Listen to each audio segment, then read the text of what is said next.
बिस्मिल्लाहिर्रहमानिर्रहीम अस्सलाम वालेकुम। Welcome back to our channel Inspirant. तो आज की इस वीडियो के अंदर हम जो है वो Khyber Pakhtunkhwa public service commission subject specialist information technology के पेपर को डील करने जा रहे हैं। तो बेसिकली जो है वो वीडियो स्टार्ट करने से पहले आपसे छोटी सी रिक्वेस्ट है कि अगर आपने चैनल को सब्सक्राइब नहीं किया तो सब्सक्राइब कर दें और साथ बेल आइकन को भी प्रेस कर दें, क्योंकि हम अपने चैनल पे जॉब के रिलेटेड डिफरेंट पेपर को सॉल्व भी करते रहते हैं और डिफरेंट जॉब के रिलेटेड अपने चैनल पे पोस्ट भी अपलोड करते रहते हैं। तो स्टार्ट करते हैं। तो बेसिकली आज की वीडियो में हम पेपर डिस्कस करने जा रहा हूँ कि PSC subject specialist information technology का पेपर है, जो कि बेसिकली 22 दिसंबर 2023 को हेड किया गया था।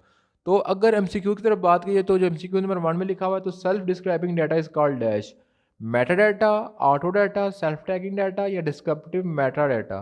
तो जिसका राइट ऑप्शन है कि self describing data is also called has Meta data, option number ए।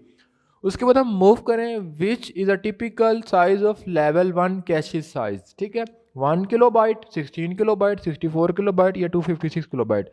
तो लेवल 1 की जो कैशेज होती हैं उसका साइज़ कितना होता है, तो उसका साइज़ होता है 64 किलो बाइट तक।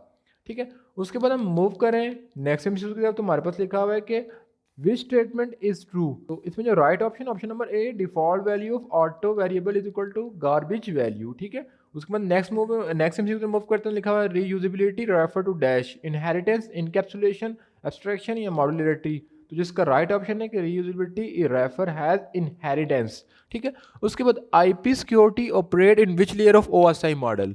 तो ओएसआई मॉडल वहाँ पर टोटल 7 होते हैं, नेटवर्क, एप्लीकेशन, ट्रांजेक्शन, सेशनल। तो इसमें लिखा होगा कि security operate in which layer, तो सिक्योरिटी को किस लेयर में ऑपरेट करते हैं। तो बेसिकली जो राइट ऑप्शन है वो है नेटवर्क लेयर। ठीक है, उसके बाद हम फर्दर मूव करते हैं कि the speed of CPU, CPU stand for central processing unit. तो उसकी स्पीड कितनी होती है, मेगाहर्ट्ज में होती है, गीगाहर्ट्ज में होती है, बोथ ए एंड बी या नन ऑफ दिस। तो basically speed of CPU is major in megahertz as well as gigahertz. तो जिसका राइट ऑप्शन है बोथ ए एंड बी। ठीक है, उसके बाद फर्दर मूव करें कि in broad sense railway track is an example of dash simplex, full duplex, half duplex या नन ऑफ दिस।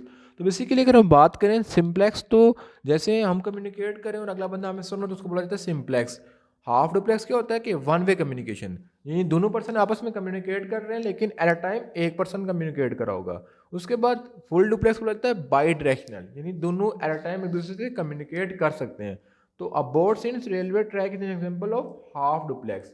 उसमें लिखा हुआ है कि रोड रोबिन इज डैश। ठीक है, रोड रोबिन हमारे पास क्या है, बैच ऑपरेटिंग सिस्टम, हार्ड आरटीओएस या सॉफ्ट आरटीओएस या टाइम शेयरिंग ऑपरेटिंग सिस्टम। तो जिसका राइट ऑप्शन है वो है टाइम शेयरिंग ऑपरेटिंग सिस्टम। फिर function scope is accessible. Function scope को हम कहाँ एसेस कर सकते हैं। ठीक है, ये सी प्लस प्लस लैंग्वेज की बात हो रही है। Only within the function where it is declare throughout the entire program, only within the block of code where it is defined, only with other function of the same name। तो basically function scope is only accessible only within the function where it is declared।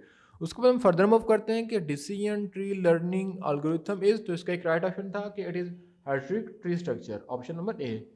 उसके बाद लिखा हुआ है कि the probability that the number element at a random between 100 and 910 but inclusive will not contain digit 7। जब हम इसकी calculation करेंगे तो हमारे पास ऑप्शन आ जाएगा 18 divided by 25 to obtain NAND gate dash is inverter, यानी नैंड गेट किस गेट का इन्वर्ट होता है। तो basically NAND gate in invert of AND gate. ठीक है, उसके बाद लिखा हुआ है कि नेक्स्ट एमसीक्यू की तरफ, एमसीक्यू नंबर 13 की तरफ, Barry Boehm constructive cost model. तो जिसका राइट है कोकोमो। ठीक है, ऑप्शन नंबर ए। उसके बाद वर्चुअल मेमोरी इज, तो वर्चुअल मेमोरी को हम बेसिकली क्या कहते हैं कि an inclusive of large main memory or a large main memory or a large secondary memory और नन ऑफ अबव। तो जिसका राइट ऑप्शन है कि an illusion of large main memory, option number A. उसके बाद fence register is use for dash. तो fence register हम किस लिए यूज करते हैं, CPU protection, memory protection, file protection या नन ऑफ दिस। तो basically fence register is use has memory protection on a computer. ठीक है, एफएसएम क्या होता है, फाइनाइट स्टेट मशीन। ठीक है, तो finite state machine can recognise dash any grammar, only CG, both and P, only regular grammar.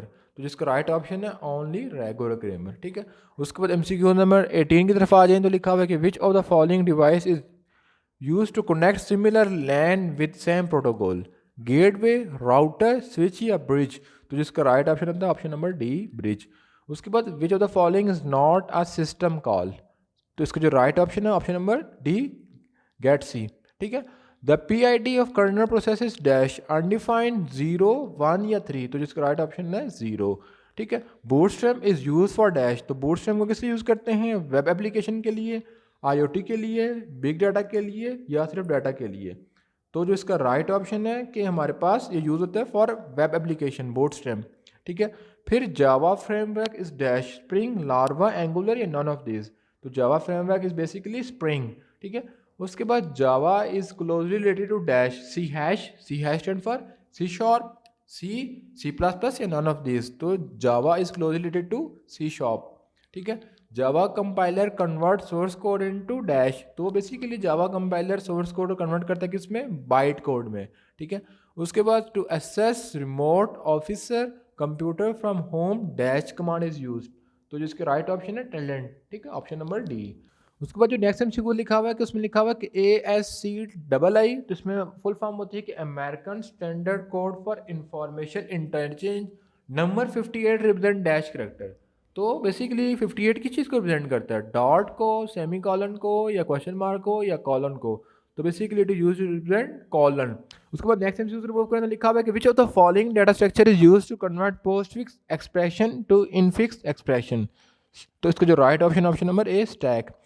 उसके बाद नेक्स्ट एमसीक्यू मूव करें तो उसमें लिखा हुआ कि which of the following is not an operating system, window, Linux, Unix या docs, तो जिसका राइट ऑप्शन है ऑप्शन नंबर सी यूनेक्स। फिर data collection from natural, sorry मैंने आपको रॉन्ग बता दिया, जो एमसीक्यूज पेपर के अंदर आया था वो लिखा होता है कि which of the following is an operating system, यहाँ पे नॉट नहीं आता। ठीक है, विच of the following is an operating system, तो जिसका राइट ऑप्शन था वो था Unix. Data collection from natural database is dash, तो उसको बोलता है systematic technique. When PDM stand for Processed Data Memory, act has FSM stand for Finite State Machine। ठीक है, तो कब एक्ट करती है, When it has zero auxiliary memory। ठीक है, उसके बाद गूगल क्रोम इज डैश, तो Google Chrome basically application layer protocol है, वेब सर्च इंजन है, वेब ब्राउजर है, या नॉन ऑफ दिस, तो basically Google Chrome is an web browser, option number C. उसके बाद लिखा हुआ है कि the concept of data warehouse was first introduced by dash, तो data concept of warehouse को सबसे पहले IBM ने इंट्रोड्यूस कराया था। उसके बाद स्पायरल मोड, उसके बाद हम एमसीक्यू नंबर 33 की तरफ आए तो लिखा हुआ है कि spiral mode originally propose by dash. ठीक है, तो जिसका राइट ऑप्शन ऑप्शन नंबर ए बोहम। ठीक है, the first operational computer network in the world was dash for United state department of defence, तो जिसका राइट ऑप्शन है ऑप्शन नंबर ए। तो बेसिकली ये थी आज की वीडियो जिसके अंदर हमने सब्जेक्ट स्पेशलिस्ट इंफॉर्मेशन टेक्नोलॉजी के फर्स्ट 34 MCQs को डील किया था। तो बेसिकली 9 MCQs जो रह गए हैं तो वो आपने कमेंट सेक्शन में मेंशन कर देने, तो हम कमेंट को पिन कर देंगे, तो जो बच्चे हैं उन तक वो पहुंच जाएगा। तो इंशाल्लाह नेक्स्ट वीडियो के अंदर हम किसी और पेपर को डील करेंगे, तो मिलेंगे नेक्स्ट पार्ट में, तब तक अल्लाह हाफिज़।